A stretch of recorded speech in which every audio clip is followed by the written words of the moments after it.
Welcome to Divinely Dosed, a life beyond your drunken dreams, life on purpose and empowered, a spiritually intoxicating space where we let spirit-led people who want more in to live a hot, holy, and whole life. Today's episode is a powerful one. I'm joined by a woman whose work feels like a soul transmission. River, she is dropping us into a space. She's a holder, a truth teller, a voice for radical reclamation. Together, we're diving into a conversation I've been aching to have, which is around sobriety as a sacred rebellion. We're not just talking about quitting drinking or saying no to substances or recovering from people pleasing. We're talking about emotional sobriety, emotional recovery of the nervous system, of truth, and living under the influence of something greater.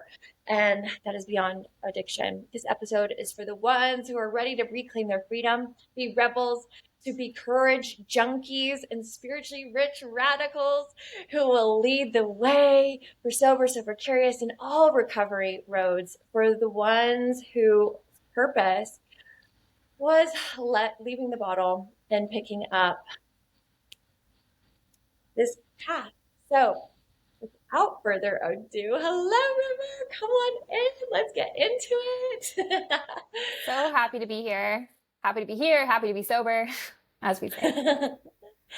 Yay! And I'm feeling really honored to have this space. River and I got to meet on this path, in abundance, in saying yes to ourselves and dipping into something that is not always seen, but that we're like, we're going to do this thing and we're going to say yes and we're going to live on the edge of aliveness. And I just want to ask you, River, what is one thing that the listener today could know right now, like right off the bat? It could be like your signature energy, your wish for them, a mantra, or something that you could just bop them over the head and that they get it, a transmission.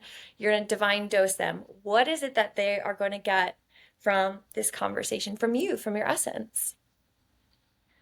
One thing that I live by is separating out freedom from and freedom to. And so after you listen to this, my wish for you is that you move in every area of your life closer toward freedom to, so that you get to have choices and possibilities and build a life that you love living.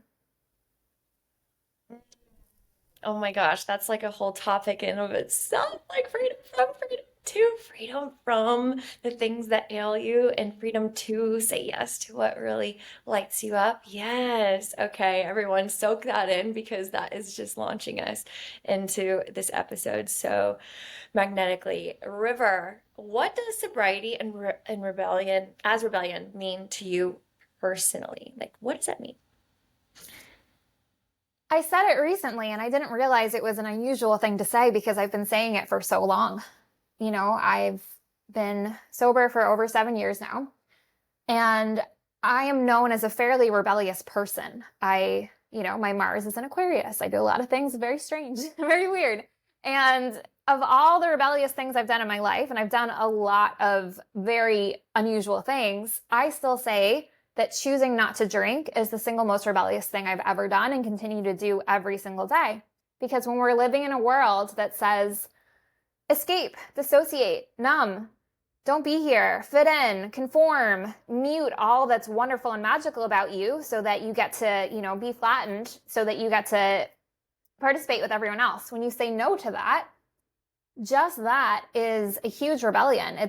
It's really going against so much of what we're taught and socialized to do. And so then you have to make different choices and you have to have a lot of creativity. So it's like, okay, I want to celebrate today. If it's not with champagne, what am I going to do? Okay, maybe I'm going to go have a picnic. Maybe I'm going to go throw myself a party. Maybe I'm going to go do some ecstatic dance, right? Like, what does celebration feel like? How can it be different? Or, oh, I'm having a bad day. Previously I could just numb that immediately and that would be fine. But what do you do when you don't have an immediate escape? You have to learn different skills. You have to learn nervous system regulation. You have to learn how to be fully self-sufficient so that you don't actually need anything external in order for you to be full and filled. And so that's a very different way of living. It's a way that most people don't. And so just by taking that path, it takes you on a whole bunch of different paths. And then you get to examine each area of your life and say, is this actually what I want or something that I'm being told to do? And if it's the latter, what do I actually want to do? Wow.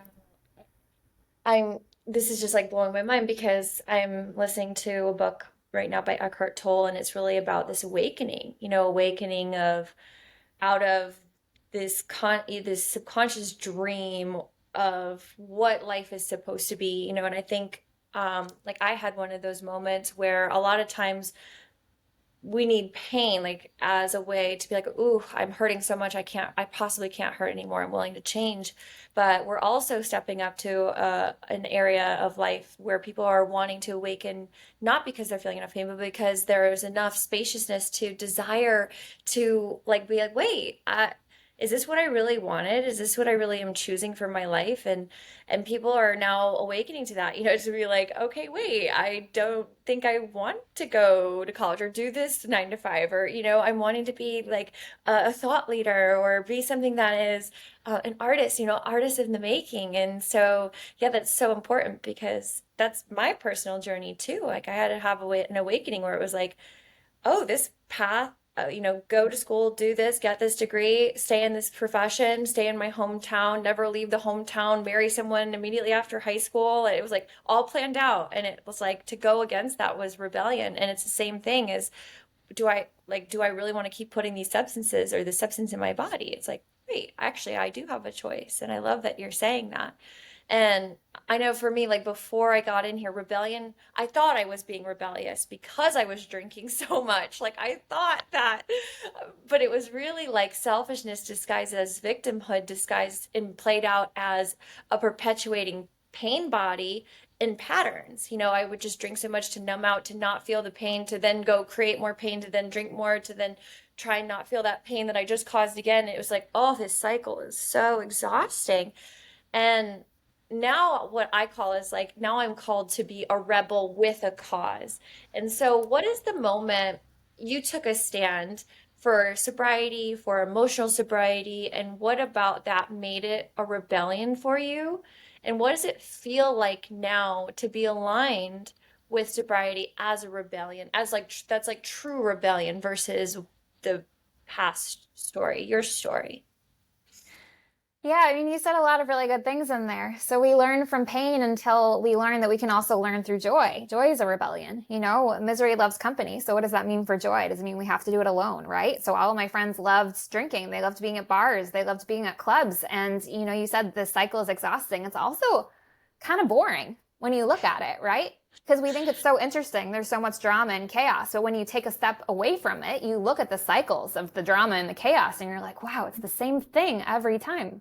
How boring is that? Wouldn't it be nice to try something new? Wouldn't it be nice to try something different? And so it's really not probably usually celebrated in society of choosing a different path. If you are not on the well-trodden path, it means that there isn't a path. So you're like bushwhacking this new path and nobody's cheering you on and nobody's celebrating. And you're like, I hope this goes somewhere good, but at least it's going to be a good story. But everyone else is doing something else. So there's usually a void of, okay, I said no to something. I said yes to something else. I haven't found my people yet, but I'm still choosing this even if nobody is cheering me on. And I'm choosing it because I know where the other path goes. I've already gone down that other path so many times. I'm ready for something new. I'm ready for, like you said, an awakening, for something different, a different experience, a different way of living life. And so all of these forks in the road, all of these choices that we get to make every single day and every single micro moment of, do I want to do something that I've already done? Or do I want to take the unknown and do something incredibly different? Even if nobody ever says good job or well done or you're doing great or thank you, even if they say the exact opposite, right? How dare you? How dare you leave us? How dare you leave the bar and the club? And I thought you were fun, right? You start making your own kind of fun. All of that's rebellion, but it's not a rebellion as in, the teenage, like, like, screw you, I'm going to react against you. No, it's a rebellion just by existing. Just by saying, I'm going to find a way to do something that doesn't feel horrible all the time, where I'm not drained, where I wake up and feel like I, drank water yesterday and maybe did yoga or green juice or something like that, where I remember every single thing that happened the day before. Like that's nice. And so when you do that, it's jarring, unsettling, and even triggering for a lot of people because they start looking at their own stuff and saying, oh, I'm not doing that. And then, either it's uncomfortable for them and they start looking at themselves, or it's uncomfortable for them and they start all the projections onto you because you're just living your life. And so it's not a rebellion as a reaction to other people. It's actually the opposite. It's just the existence. And because other people might not understand it or approve of it or give some kind of permission, but you do it anyway, that's where it becomes embodied rebellion.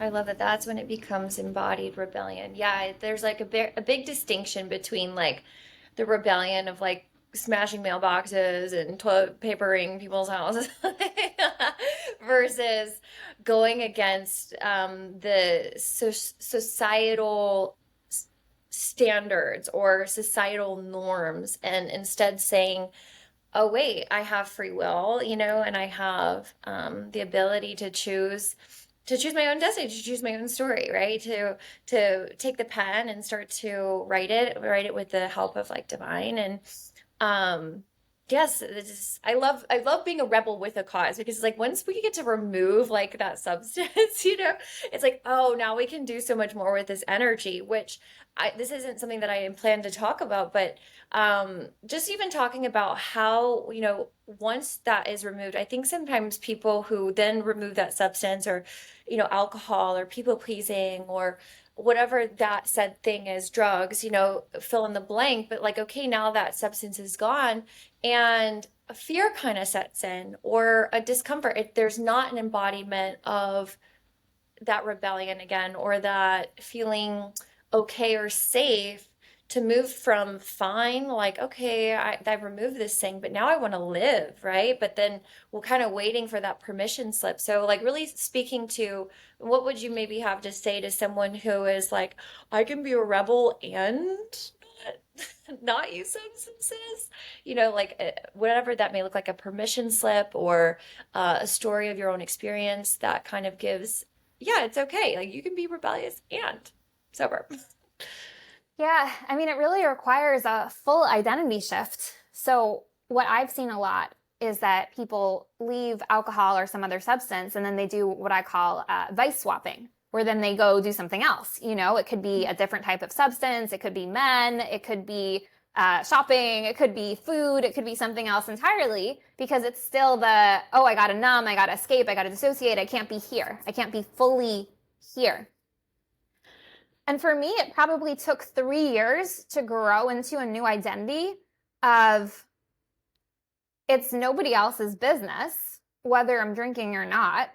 I choose not to because it doesn't enhance my life. And I really curate what I consume, what goes into my body, food, idea. And I think a lot of times that reminder to people too, it's like because I'll get on like rampages of like life where I'm conscious of my decisions, where I'm consciously choosing what I eat and what I listen to and then sometimes I just start to like spin out and I'm like, now I'm eating this, now I'm doing that. And then there's almost like what happened to the out awakening or what happened to that? So to drive us back into, oh wait, like I can consciously choose, yeah, and this can happen in so many different forms, like swapping the vices, like I used to smoke cigarettes um, and then after I quit smoking cigarettes, I started like heavily drinking caffeine.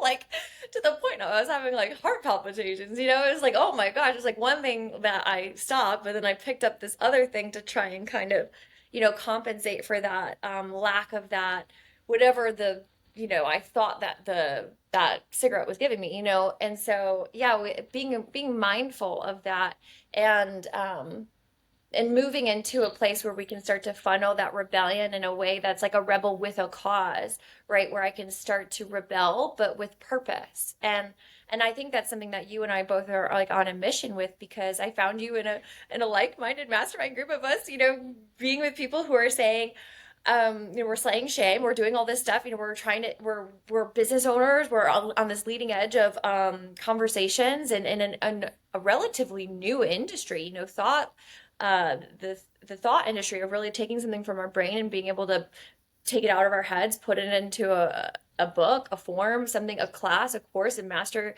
class, a summit, whatever it might be, and then delivering it to other people, is like that's being a rebel with a cause. It's like, oh, I get to start to live into these gifts that when I was busy with said substance, drinking, I couldn't really access full capacity of, right? And maybe you can share too on this realize that when abstinence wasn't just enough, like when there was a need for emotional sobriety to truly grow and to step into. Yeah, I mean, you said the exact word, which is busy. So if you think of like higher level, how would you want to, not you, but how would someone want to mind control a group of people? Probably get them on a bunch of substances, right? Probably get them super addicted to social media, various forms of mind control and advertisements and media and things like that.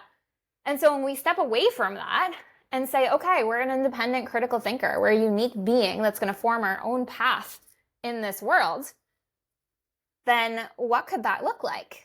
Because it's not being distracted. It's actually, healing our trauma and getting rid of this idea of limitations in our life, saying, okay, this is what the Joneses do. Maybe I don't have to do exactly that. Maybe I could do something different. Oh, I never thought of that. I didn't think that could be possible for me. And so, this idea of emotional sobriety, because people can be off substances, but not actually changing anything about their life. And what happens to those people is they're usually quite bitter and resentful because they haven't addressed any of the stuff that they were drinking about. And so they get rid of their favorite coping mechanism, but they still have all the problems that they were drinking over. And so it's not the most fun way to live. But you actually go ahead and you heal the trauma, you address the things in your life, the things that you can change, the things that can be changed, and then the past, making peace with the past so that you can actually live in the present instead of in the past. And then you find that you just don't really need to escape anymore. Because if you're actually curating and creating a life and relationships that you actually want, then you don't need to take a vacation from it because every day gets to be a vacation. And so then you get to start getting curious because there are phases. It's first, survival. We're living in fight or flight. We're just trying to make it through the day. And then once those needs are satiated, you're satisfied and maybe there are some bad days, but you're regulated most of the time. Then you start getting curious and you're like, what else could be there? What if I did this? What if I did this? Not because I have to, not because I'm escaping something or someone or running away from someone, but because I just feel this soul pull, just this calling that's saying like, you know what? This doesn't make any sense. This is completely inexplainable. I don't think anyone else would understand that. But even if I got zero approval, zero praise from it ever, would I still want to do it? Yeah, I really would. And so that's when I go for it. And that's more of, like you said, the awakening, the ascending of actually moving towards the things that we're put on this earth to do instead of distracting, numbing, keeping busy with the things that have us escape being present. Mic drop. Everybody, do you feel that? Did the room just shake? Did I just got dosed. And that's right, that's what we're here for. We're to get dosed by these experiences. I just got dosed. I felt an awakening. I felt something in my brain go, aha, like yes, yes, yes. And it's incredible. Like I went to Iceland recently and I did a retreat there, and then after the retreat I stayed solo for a little while and I deleted all the apps. Like I deleted all the social media apps off my phone. I literally was only having my assistant post for me, so if you saw me posting, it wasn't actually me, it was just me having my assistant do it. And I took 2 weeks away from everything and I was like, who am I really, and what do I really want, and what does God divine, what does my truth to thine own self be true? What does that look like? And what path, do I now follow with that? And it was just so fascinating what happens when I removed all of that outside stimuli, which I can often use, even to this day, to numb how you were talking about, and then to let it be revealed through us, like having that be a transmission or an experience. Once that thing is removed, let myself be filled up with this new awareness, this new calling. And it's like, I love what you said about how would I do it if I'm being praised for it or not? And it's like, absolutely. Like and starting to allow that inner direction or calling, to start to manifest. And And I know that can be really scary for people, but that's what makes it being a rebel with a cause, because it's like, yeah, it's a little bit scary, it's a little bit intimidating, it's a little bit like, am I going to get in trouble, or, am I not going to be loved? It's like I'm starting to bump up against all of these externalized fears, and then I get to be like, yeah, I'm going to do it anyway. And so I love that. I love that you're saying that really the abstinence is not enough, but that the emotional sobriety becomes this um, embodiment of living your truth. And something I felt from you too when you were talking is I felt this feeling of freedom, right? Whereas before, like in my own experience, I felt very trapped and I felt very limited. And even in my first 2 years of being alcohol free, I felt I just felt like I was going through the motions, like just trying to get by with just not putting anything into my body. And at some point, that wasn't enough. Like I wanted to smile, I wanted to make art, I wanted to feel my passions like oozing from my pores, like I used. And so I want to ask you, yeah, like, would you say you're free today in a spiritual sense, in a holistic sense? And if so, could you like bring us into an experience of what freedom looks like and feels like for you today? Yeah, I'm absolutely free. Freedom is my top value. So if any person or situation gets in the way of my freedom, I'm like, okay, we're going to have to adjust something, or I'll just remove myself and go be free somewhere else, because it is absolutely my top value. And so, like I said before, there's freedom from and there's freedom to. And so, freedom from is all the things that we think we need to solve. And sometimes we do, and sometimes we don't. So if we're feeling, trapped, stuck, despair, sometimes that's trauma that needs to be healed. I do a lot of trauma in my actual work, because it's a really fast way to get people to be really, really light. Clear a lot of trauma in my work is what I meant. But also it could be that it's something that your soul is actually just screaming at you and saying, not this, not this, not this. And it's going to do whatever it takes to get your attention. And it might show up in your body. It might show up in a body pain or in an illness, because it's saying, not this. We need to show you that it's not this. And if we're not listening in some type of, intuitive way, like, oh, I see pictures, oh, I get messages, it might just show up in the body. And it might just show up in this feeling of, I know that I'm supposed to be somewhere else. I know that I'm supposed to be on a different timeline. This is not it. And so it's going to get louder and louder until we actually make the moves. And the moves could be healing, but there's a limit to healing, because if somebody is healing completely in a very unhealthy situation, there's going to be a cap to that, because they need to get out of that situation. And so, yes, it's good to work on ourselves as much as we can, but sometimes it really is just a life change. And it's not always clear cut, because sometimes you do a life change, but you still need to work on yourself, wherever you go, there you are. So it's kind of both. Well, this topic really gets into, I love Abraham Hicks' work with law of attraction. And, she often will channel and speak to like what you were just saying, wherever you go, there you are. But this kind of like, and this is where, and maybe you can speak to this, but like there's this interesting experience of being in something that's repetitive, right?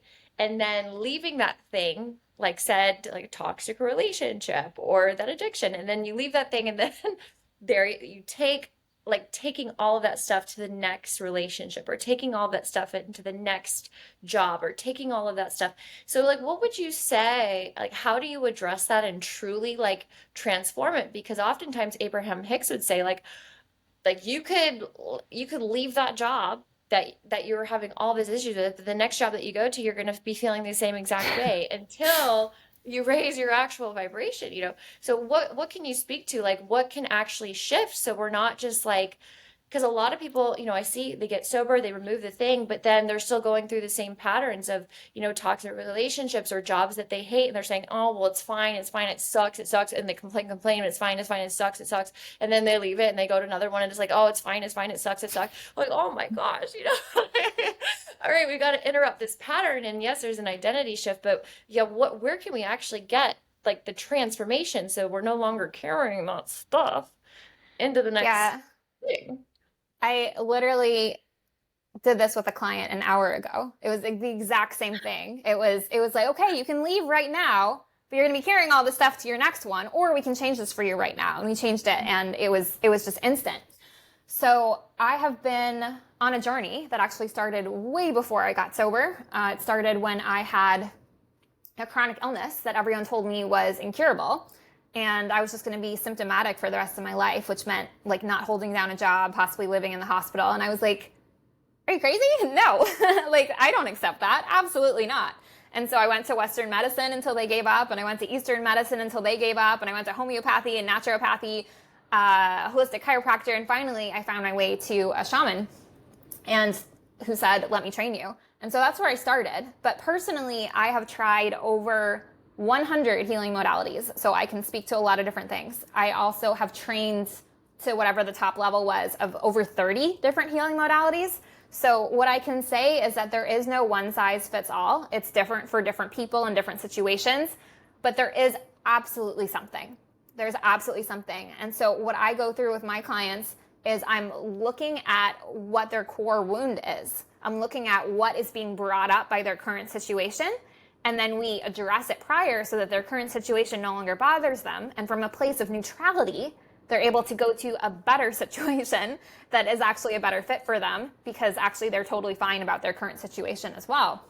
And so first we get to neutral. Again, this is freedom from to freedom to. So first we do freedom from, right? So freedom from all the despair, the trapped, the I need things to be different. Freedom from that. You get to neutral. You get to a neutral place where it's content, you know? It's not blissful, it's not joyous, but it's a heck of a lot better than it was, you know? From someone going from very bottom to neutral, that's a miracle. That's a miracle in itself. And so we start at neutral, or we get to neutral. And then from there we get to build. And so when I work with people, I actually won't work with them if they're regularly using substances, because they can't actually get to the level of neutrality that I'm looking for in order for them to build, if they're not being able to do it in a self-sufficient way. So if someone is regularly escaping or relying on something else for social acceptance, for intuition, for creativity, it's not a fit for the type of work that I do, because I'm really looking to activate their core power and their inner wisdom and their intuition. And I don't want any barriers. I don't want anything blocking their natural magnetism, because I want them to glow and shine and fly and live their best lives without needing anything that's outside of them. I'm like, this is like, I want to see this in action. I want to like be in the room. I want to see this happening. I want to get into this. I'm like, oh my gosh, let's do this. I just anyone else feel that desire? Because yeah, it's like we all different have different size, different things that are going to happen. And I don't know if you've experienced this, but sometimes like I've been on this path, I've been seeking even while I was using and drinking and using substances. Like I was hungry for something that I couldn't, that I had never been taught, that I didn't know existed, that I didn't know, and I wanted to know those things. I wanted to have the conscious competence about the stuff that I hadn't yet formulated any sort of experience around yet. I went seeking. I moved to Hawaii when I was 18, and I lived on a farm. I wanted to be self-sustainable. And then next thing you know, I'm learning about Tantra, and I had ovarian cysts that were cancerous, and I healed my body through holistic medicine, through holistic eating and medicine, and then also the lifestyle. I uprooted my life and I returned to the earth. I was walking barefoot, so that healed me. And then I've also recognized that there's been times in my life like that was honestly a like years of pain body stuck in me that changed in a matter of months, so that's relatively quick. And sometimes quickly, sometimes slowly. And I've had other times where it's like I was like trudging along, like getting the substance of alcohol out of my life was, I mean, it was over a decade, that I was really battling with that.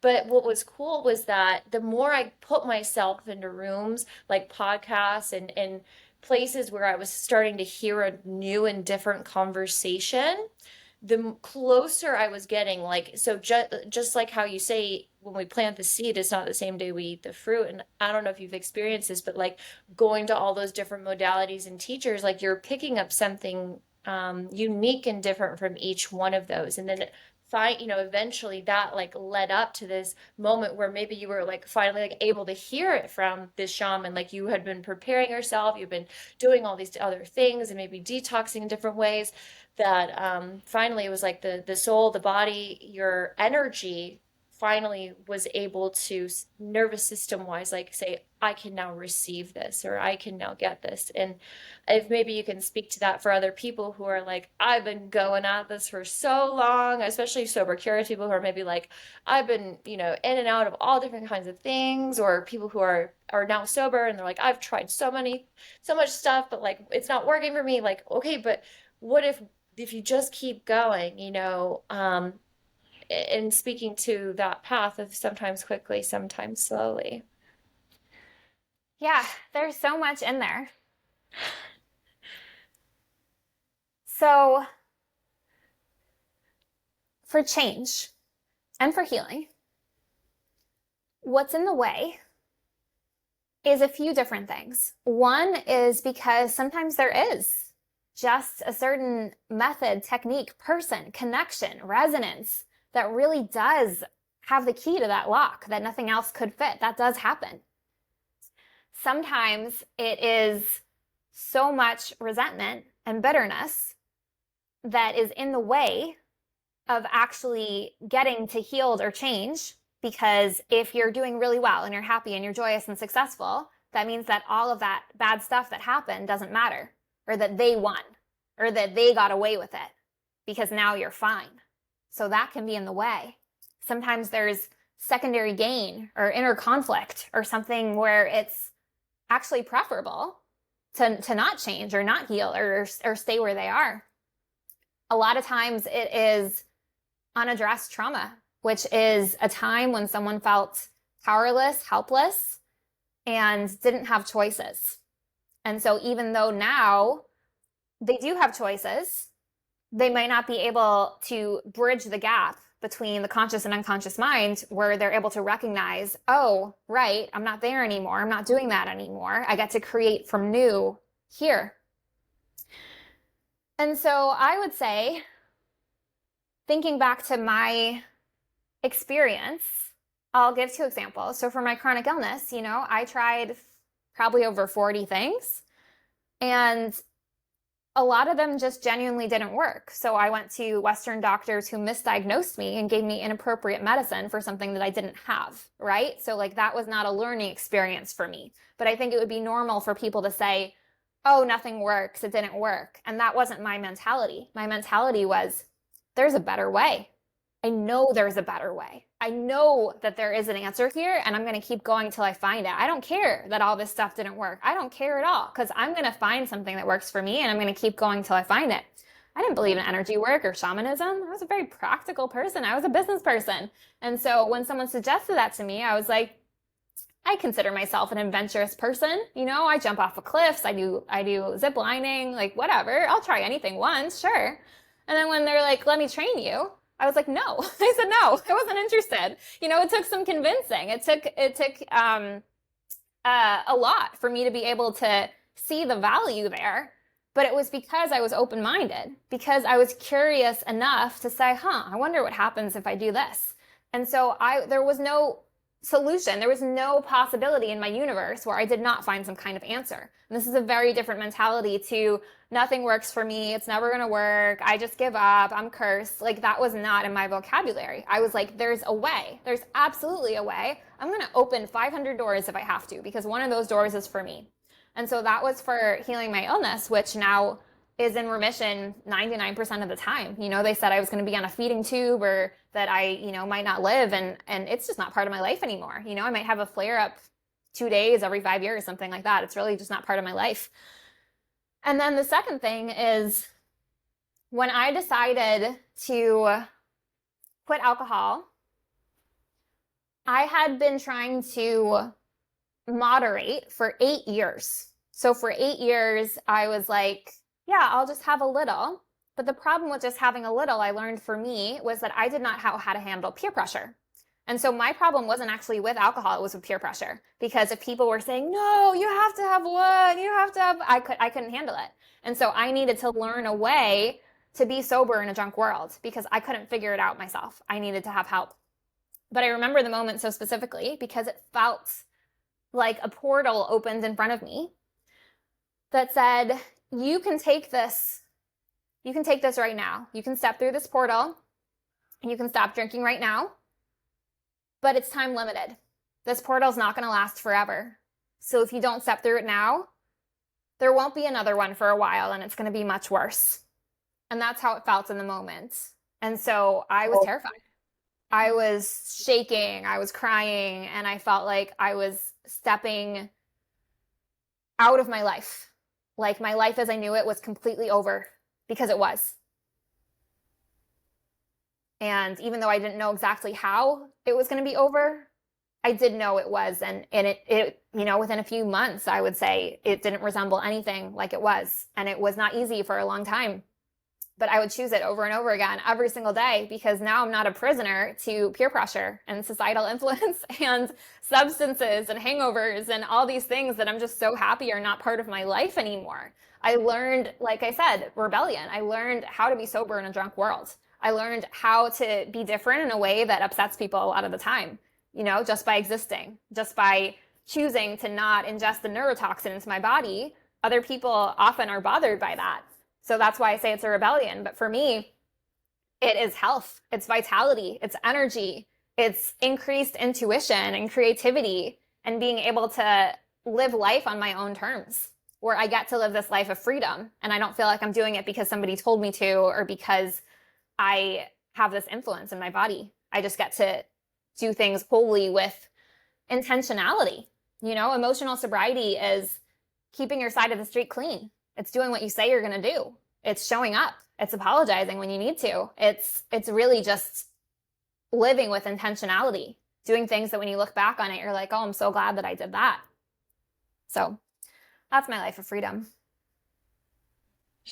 Like I want to clap. I want to say about my goosebumps and goose chills. I want to like round of applause for seriously the remission of the ailment in your body. You're like, nope, nope, we're gonna find it. We're gonna align with it. We're gonna believe in the miracle. Miracle, I'm the miracle. Like, okay, and then you let that in. It's like, oh, like a round of applause for that. And then also this, I love what Tony Robbins says, like, I can, I will, I must. I can, I will, I must. But also like, for me, I'm very spiritual. It sounds like that was a spiritual journey to have this, shaman, like something bigger than you, working with a different energy to be able to come in and say, okay, I'm gonna turn this over. I'm gonna give this over to this thing that I would have asked me like a year ago, you would have been like, heck no, but I'm willing, I'm willing. And that's two of the main components that anyone and everyone needs, right? Is openness and willingness to be in a different energy, to go through an identity shift. And it all is an identity change to go from being addicted, abusing substances or drinking, like that's the identity, and to not, that's the identity shift. And so to being sick, to being healthy and being well, from going from broke to being abundant, like that's all an identity shift. It's all a transmutation of energy. It's a transmutation of story. And that's what you did. And that's why I had like goosebumps, like imagining this portal opening up, and like you had like this a decision to make.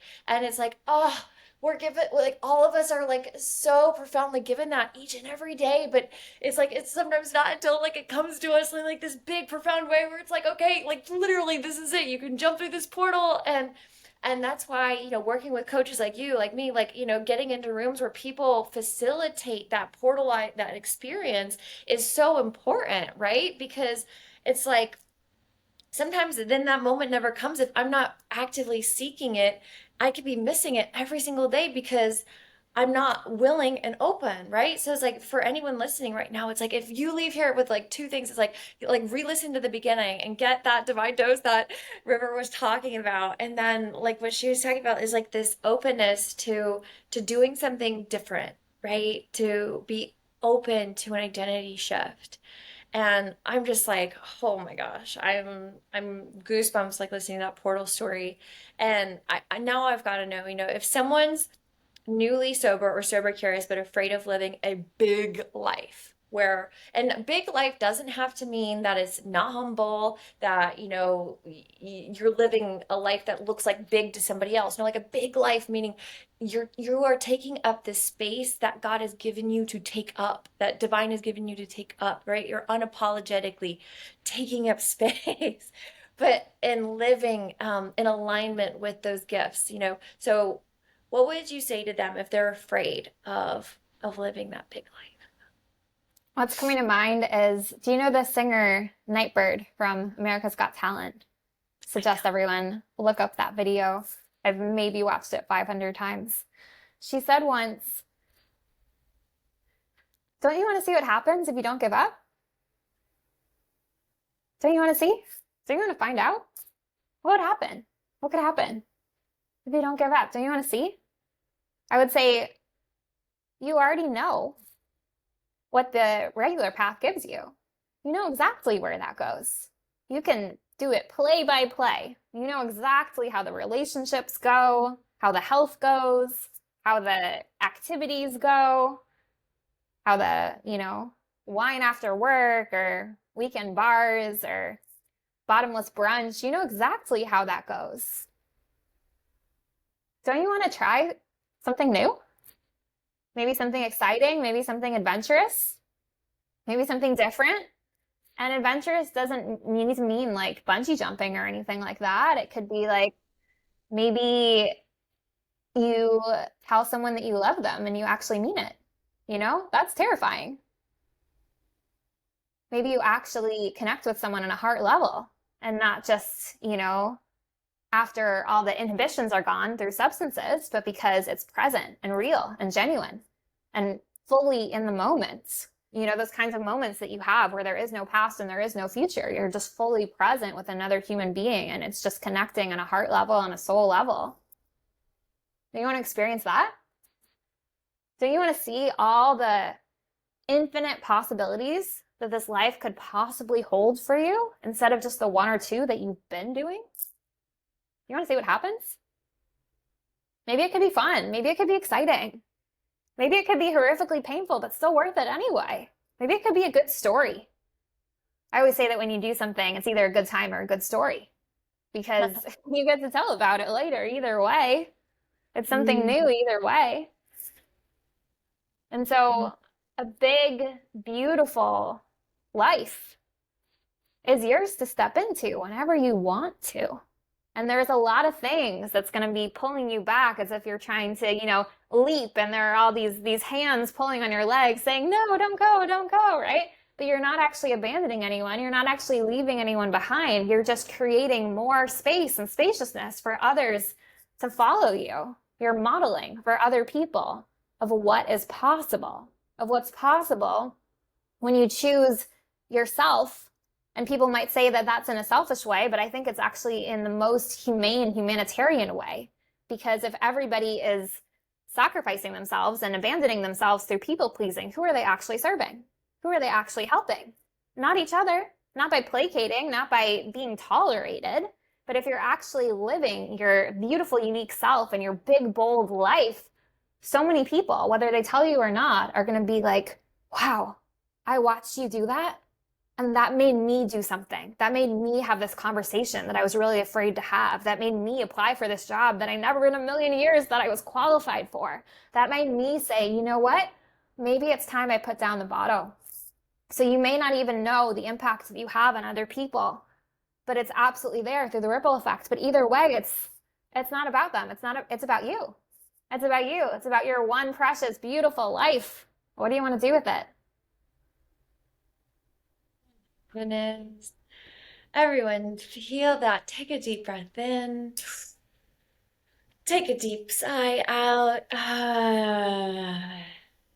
That is the magic. That is the message. Let that permeate through every particle in your body right now. Let your eyes fall closed if you're not driving. And really tune in to what that all feels like, what you just heard, what River just delivered about your message, about your mission, about turning your mess into her message, about allowing, what she said, like Don't you want to see what happens if you don't give up? Feel that. Let that be a new mantra. Like let's frick around and find out. Let's play around and find out. Let's see what happens if you don't give up. Mm. Thank you so much, River. I feel grounded. I feel here. I feel present. I'm like letting anyone know if this is, I think, an ongoing tool to re-listen to this episode, hear the different nuggets of inspiration, of information, of downloads that River gave us today. And we want to know, how can people connect with you, work with you, or step into your world, River? Absolutely. So the best way is going on my company's website, which is clearresonancelab.com. I'm sure we'll link it. And there are freebies and tasters and ways that you can get a glimpse of what I do, which is called quantum recalibration. So what that is it is basically wherever you're coming in from, you get to shift, you get to expand, you get to grow on a soul level in a way that actually uplifts you and makes you feel light. It makes you feel whole and makes you feel like, oh yeah, this life is actually something that I want. And I love being me, and I love my unique skills and gifts, and I just get to grow even more of that. And so it's this transmutation that's happening, that gets to happen in every moment, and it's done in a resonance level and a frequency level, and also in a soul connection, where you know that if you're called, if you're feeling the pull, then you already know that it's for you, because otherwise you wouldn't be feeling that. And so that's where you get to actually recalibrate in the quantum, where all possibilities are available to you. And River's going to be giving us a freebie, so be sure to check the show notes. All of our links will be there as well. We thank you so much. Officially, you have been divinely dosed. Thank you, River, so much. Thank you so much. And until next time, this is where you get your natural hit high. It's all within you. Bye bye. And before we close this episode, if this elevated you, enlightened you in any way, I am here to invite you into something sacred, something secret, something underground, something soul shifting. It's a secret summit that does have a name, but it's only being released right now to the waitlist. It's happening this fall, and this isn't just another Zoom event. It's a Zoom summit, virtual. You can jump in from anywhere, global experience. It's a virtual sanctuary for rebels, visionaries, and sober souls who want to go from surviving to divinely dosed, to divine dosed, to divine dose. Echo, echo, echo. Beyond the bottle, beyond the BS, into your boldest, most mission-based life. The waitlist is officially open. And here's why you want in on it. Pre-sale prices that are the lowest that they're going to be is on the waitlist. When you get off that waitlist, you get into the invite, you get the best price possible, unheard of bonuses, first access before public launch. So this gives you the option to join the VIP in pre-sale or the general admission. This is your invitation into the room where sobriety meets leadership, devotion, and divine rebellion. Join the waitlist now by following the link in the show notes, or simply DM me on Instagram at Divine Dosed. And I'll see you inside.